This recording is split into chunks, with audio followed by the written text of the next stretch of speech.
கோதுமை மாவில் பாஸ்தாவா டிஃப்ரெண்ட்டாக இருக்குல்ல, வாங்க பார்க்கலாம். சப்பாத்திக்கு எப்படி மாவு பிசைவீங்களோ அதே மாதிரி கோதுமை மாவு வந்து பிசைஞ்சு வச்சுக்கோங்க. அது ஒரு 1/2 மணி நேரம் ஊறட்டும். அதுக்குள்ள நான் போய் வந்து குளிச்சுட்டு வந்துடுறேன். ஸோ நான் குளிச்சுட்டு வந்து பார்க்கும்போது சூப்பராக அது ஊறி போயிருந்துச்சு.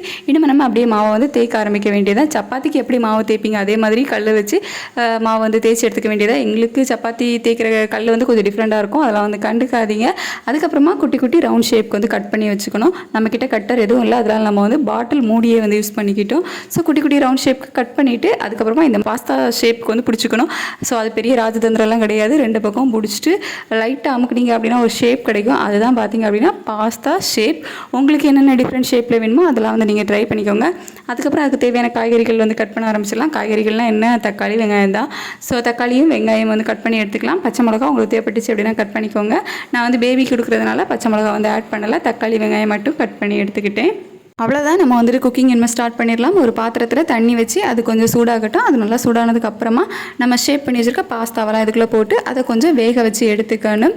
ஸோ இந்த மாதிரி நிறையா வர நீங்கள் கோதுமை மாவு போட்டிங்கன்னா அது பிரிஞ்சு போய்டும். அப்படிலாம் வந்து பயப்படாதீங்க, பிரிஞ்செல்லாம் போகாது. அப்படியே வந்து அழகாக குக் ஆக்கி வரும். குக் ஆனதுக்கப்புறமா தண்ணியை வடிச்சிட்டு பாஸ்தாவை தனியாக எடுத்து வச்சுக்கோங்க.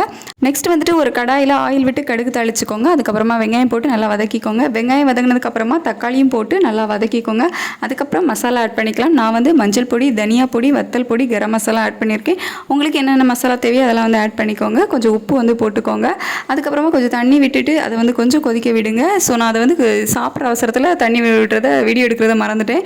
அதுக்கப்புறமா நம்ம குக் பண்ணி வச்சுருக்க பாஸ்தாவையும் அதுக்குள்ளே போட்டு நல்லா பரட்டி எடுத்தீங்க அப்படின்னா நமக்கு சூப்பரான கோதுமை மாவு பாஸ்தா ரெடி. நிஜமாவே டேஸ்ட் ரொம்ப நல்லா இருந்துச்சு. கண்டிப்பாக ட்ரை பண்ணி பாருங்கள். வீட்டில் இருக்க பொருளை வச்சு சிம்பிளாக பாஸ்தா ரெடி பண்ணி சாப்பிட்றலாம். தேங்க்யூ.